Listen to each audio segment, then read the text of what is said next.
primera vista podría parecer obvia la respuesta a la pregunta, si se puede refutar hipótesis en ciencia. Los científicos del pasado tenían una serie de teorías en el siglo XVIII, en el siglo XIX, que ahora ya no sostienen, entonces parece que es obvio que hay algunas ideas que pasan a considerarse falsas. La cuestión es que cuando preguntamos si se pueden refutar, no estamos preguntando necesariamente si se abandonan, sabemos que obviamente se abandonan, la cuestión es probar que son falsas, que esa es una cuestión un poco diferente. ¿Qué tan seguros estamos de que lo que alguna vez rechazamos como una idea incorrecta o inadecuada realmente es incorrecta o inadecuada? En general en la ciencia podríamos preguntarnos, bueno, ¿cómo sabe un científico qué hipótesis o qué teorías son falsas o cuáles hay que rechazar? La respuesta más obvia es que, bueno, el científico hace un experimento para corroborar o refutar la hipótesis o la teoría que tiene y pues con eso se soluciona, ¿no? Si el experimento da un resultado en contra de lo que la hipótesis nos haría esperar, pues la hipótesis es falsa, ¿no?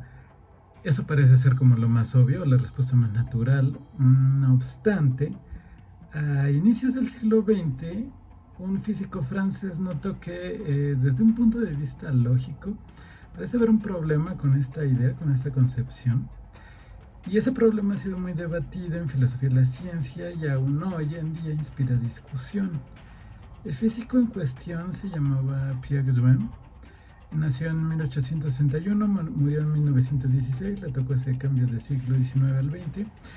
Y él era un físico importante en la época, él trabajó en áreas sobre elasticidad, termodinámica, física y química, etc. Hizo muchas aportaciones importantes. Sin embargo, él a lo largo de los años, trabajando como físico, también comenzó a reflexionar sobre la misma actividad de hacer ciencia, no solamente como los problemas científicos con los que trabajaba, sino también comenzó a pensar en su misma actividad de investigar. Él lo llevó a publicar algunos artículos y finalmente un libro con algunas de esas reflexiones. Y varias de ellas son muy interesantes, pero una de ellas tiene que ver con el problema que te voy a plantear, que tiene que ver con cómo decidimos cuando una hipótesis está refutada o no. Y bueno, sabemos que al menos Albert Einstein en su juventud en algún momento llegó a recomendar incluso el libro de Duhem, al que me refiero. Entonces, bueno, parece que al menos Einstein pensaba que había algo serio, algo importante en lo que Duhem decía. Y bueno, el problema básicamente es el siguiente. Cuando tienes una hipótesis de física, esa hipótesis normalmente es una idea abstracta y general. Está formulada, usada usando conceptos muy abstractos, a veces matemáticos, y eso en general es algo bueno, ya que el hecho de que la hipótesis sea matemática pues ayuda a que sea algo preciso. El hecho de que sea abstracta y general implica que puede abarcar muchísimos fenómenos, ¿no? Pero también significa que ponerlo a prueba puede ser algo complejo. En general la hipótesis no se puede, cuando es de esta forma abstracta y muy general, no puedes verificar directamente o comprobar directamente si es correcta. Lo que tienes que hacer es de ella sacar una consecuencia más específica, una consecuencia de algo que se pueda observar en un laboratorio. Y a partir de un experimento que tú lleves en un laboratorio, entonces ves si esa consecuencia se cumple o no, si es correcta o no, y con eso decides si si esta hipótesis general abstracta es correcta o se debe abandonar, es decir, se debe considerar refutada. Ejemplo, una discusión de físicos del siglo XIX, de ese siglo en el que nació Duhem, había sido de si la luz está compuesta como por pequeñas partículas o corpúsculos, es decir, se le conocía como teoría corpuscular, así como ahora pensamos que las cosas están hechas de átomos, se pensaba que tal vez la luz estaba hecha de sus propias partículas pequeñitas, eso se le llamaba teoría corpuscular de la luz. Y había otros físicos en el siglo XIX que pensaban que en realidad la luz no está hecha de pequeñas partículas, sino que es como una onda que se produce en un medio invisible, así como el sonido es una onda, que se produce en el aire. Se pensaba que habría alguna especie de aire, por así decirlo, al que llamaban éter, que estaría en todo el universo, y las vibraciones o las ondas que se produjeran en ese medio, lo que nuestros ojos interpretarían como luz, es lo que veríamos como luz. La luz sería una onda, de acuerdo con la teoría ondulatoria. Y estas dos ideas abstractas estaban en competencia: la teoría corpuscular, de que la luz estaba hecha de corpúsculos, y la teoría ondulatoria, que decía que no, la luz es una onda. No es tan sencillo como ver un rayo de luz y saber inmediatamente cuál es su naturaleza y de qué está hecho. Eso no lo podemos hacer. Lo que vamos a hacer es tratar de deducir una consecuencia de una de esas teorías que choque con una consecuencia de la otra teoría y ver cuál es la correcta. Y la que se equivoque, pues la consideramos refutada. Eso es lo que podríamos hacer. Los físicos de inicios del siglo XIX, que defendían que la luz es una onda, decían que una consecuencia de su teoría es que la luz debía viajar más rápido en el vacío que a través de un medio transparente, como el agua o como un cristal, ¿no? Sabemos que la luz puede atravesar el agua, por eso es transparente, también los cristales. Pero ellos, los que defendían la teoría ondulatoria, decían, bueno, cuando esta onda de luz atraviesa un medio como el agua o como un cristal, pues disminuiría un poco su velocidad. Mientras que los que defendían que la luz estaba compuesta de partículas o corpúsculos, los de la teoría corpuscular, pensaban que más bien pasaría lo contrario, que la luz viajaría más rápido adentro de un medio transparente. Y eso sucedería porque pensaban que las mismas fuerzas que mantienen unido a los materiales, como o al agua o a los cristales, esas mismas fuerzas que mantienen junto al material, jalarían las partículas de luz, por así decirlo, haciéndolas pasar más rápido, haciendo que aumentaran su velocidad al pasar a través de un medio transparente. Entonces ahí tenemos dos consecuencias de estas dos ideas abstractas que tienen que ver con la velocidad de la luz a través de un medio transparente. Y esa es la que podemos investigar en un laboratorio. Ambas teorías están de acuerdo de que la velocidad de la luz se vería afectada al pasar por un medio transparente, pero diferían respecto del motivo y diferían de si aumentaba o disminuía. Entonces, solo para repetir, los de la ondulatoria pensaban que la luz iría más lento a través del medio transparente, y los de la teoría corpuscular que la luz iría más rápido a través de un medio transparente. Entonces, a mediados del siglo XIX, un físico francés de apellido Foucault hizo un experimento para ver quién tenía razón. Él había ya desarrollado importantes técnicas experimentales para medir la velocidad de la luz y para comparar la velocidad de la luz en distintos medios. No vamos a entrar en detalle de cómo funciona. Él concluyó que la velocidad de la luz era más lenta en agua, o sea, al pasar en un medio transparente como el agua, la luz de hecho disminuía su velocidad. Y solo la teoría ondulatoria era consistente con ese resultado. Por lo tanto, Foucault concluyó que la luz era una onda y que la teoría ondulatoria era la correcta. Ahora, la historia de esas dos teorías fue un poco más compleja de lo que te cuento aquí, pero va a bastar para el punto a que queremos llegar, que es explicar el problema de Duhem. Y el problema es que para Duhem estrictamente no se ha refutado la hipótesis corpuscular con un experimento como ese.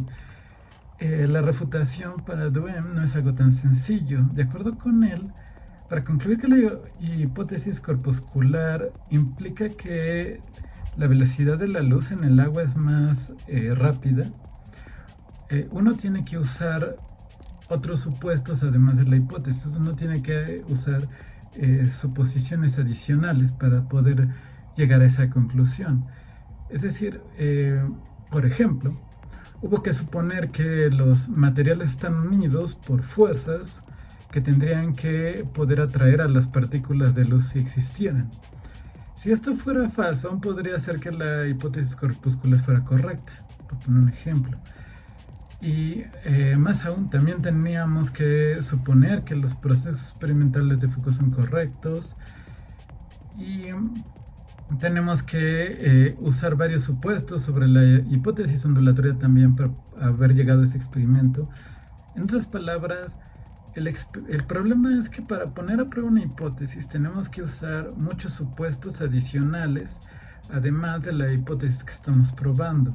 De manera que si hay un error, si el resultado no es consistente con una hipótesis, bien podría ser que fueran otros los supuestos los que están mal. Es posible que alguno de los otros supuestos que hayamos usado sea el responsable de que la predicción no se haya cumplido. Vamos. Así que el hecho de que las consecuencias de una hipótesis no se produzcan en un experimento no es suficiente para refutarla. Algunos han entendido como diciendo que de hecho no se puede refutar hipótesis con experimentos nunca, ¿no? Porque cada vez que una prueba experimental sale mal, siempre podemos sospechar de otros supuestos que ya hemos usado. Así que nunca estamos seguros de que la hipótesis que refutamos realmente estaba mal. Y bueno, esto es algo grave porque podría querer decir que todo lo que creemos que sabíamos que era es falso, todo lo que ya según nosotros superamos o refutamos podría no ser realmente falso, no está realmente refutado. Filósofos como Karl Popper, por ejemplo, pensaba que una disciplina solo es científica si sus teorías se pueden refutar. ¿Y qué diría Popper si le dijéramos que descubrimos que de hecho nunca podemos refutar hipótesis? Creo que puedes ver por qué sería un problema aceptar esta conclusión de Duhem. Y una respuesta natural a Duhem sería decir que entonces tenemos que poner a prueba todos nuestros supuestos, ¿no? También los otros supuestos adicionales que usamos en la prueba tendremos que esos haberlos probado anteriormente para estar seguros de que todos son correctos. Ya que estamos seguros de que todos nuestros supuestos son correctos, entonces sí, cualquier error que cause la hipótesis, que cause el experimento, querrá decir que es un problema de la hipótesis. Sin embargo, Duhem sostiene que someter a todos nuestros supuestos uno por uno a prueba experimental simplemente no es posible, sobre todo cuando estás trabajando con ideas abstractas como estas de las teorías. El problema es que cualquier prueba experimental que hagamos para probar los supuestos adicionales requeriría a su vez más supuestos. O sea, piensan en este supuesto de los que defendían la teoría corpuscular, de que los objetos se unen por fuerzas que deberían atraer a las partículas de luz. Ese supuesto, ponerlo a prueba requeriría a su vez otros supuestos para poder hacer un experimento que nos diga si está bien o mal. Tenemos que usar otras suposiciones también. De manera que siempre las ideas como abstractas, todo lo que tenga que ver con ellas, tenemos que estar probándolas en conjunto y siempre tenemos el mismo problema. No podemos estar seguros de que esté bien cada uno de los supuestos porque todos esos supuestos se prueban en grupo nada más, no aisladamente. Duhem dice que las teorías físicas abstractas se parecen más a un organismo que un reloj. Cuando un reloj no funciona, puedes desarmarlo pieza por pieza y ver cuál es la que no funciona. En un organismo o un ser vivo es un poco más complicado, porque en un organismo, en una persona, por ejemplo, pues todas las partes del cuerpo están como conectadas, ¿no? Entonces, si ves tú en una persona un síntoma como que tiene fiebre, podría significar un problema en distintas partes y no puedes como desarmar a la persona para ver cuál es la parte que no funciona, porque si la desarmas se muere, ¿no? Entonces la persona no la puedes desarmar, solo puedes ver como el síntoma en todo el cuerpo, de tal manera que no puedes probar aisladamente cada parte. Y entonces Duhem lo que dice es que la física teórica se parece más al organismo que al reloj. O sea, hay muchas teorías y suposiciones abstractas que siempre están involucradas cuando tú trabajas en física y cuando haces experimentos. Si el experimento no te da un resultado que esperas, no es siempre tan obvio saber cuál de todos esos supuestos puede ser el que está realmente causando el error. Quizás no es la hipótesis que tú crees que estás refutando, quizás no sea ella la que está causando que te dé un resultado negativo la prueba.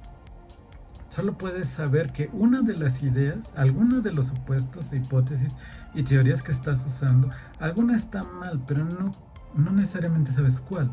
Entonces, básicamente, la idea de Duhem es que el experimento solo indica que algo está mal, pero no qué. Puede parecer una idea extraña, pero Duhem parece haber tenido razón en el caso de la teoría corpuscular de la luz. Es decir, muchos físicos del siglo XIX pensaron que el experimento de Foucault había refutado definitivamente la teoría corpuscular. Sin embargo, en los años que siguieron a la publicación del libro de Duhem, la teoría corpuscular revivió. De hecho, se volvió tan importante que terminó siendo incorporada, junto con la ondulatoria, a la teoría cuántica, que mantiene esta idea doble de dualidad onda-partícula de la luz. Uno de los padres de la mecánica cuántica, Louis de Broglie, varios años después comentó que la elección hecha por Duhem de darnos ejemplo resultó ser una particularmente feliz, como resultado de la evolución de nuestras ideas acerca de la luz que seguramente no había previsto. Nosotros sabemos, de hecho, que el mismo año en que Duhem estaba escribiendo su libro, 1905, Einstein introdujo a la ciencia la idea de un cuanto de luz, el fotón, y que hoy en día la existencia de los fotones no está en duda. Esto nos muestra la profundidad de los señalamientos de Duhem sobre los experimentos cruciales y la habilidad con la que él sabía instintivamente cómo escoger sus ejemplos. No podemos negar, por tanto, que los análisis de Duhem suelen estar marcados por una gran penetración y un gran alcance.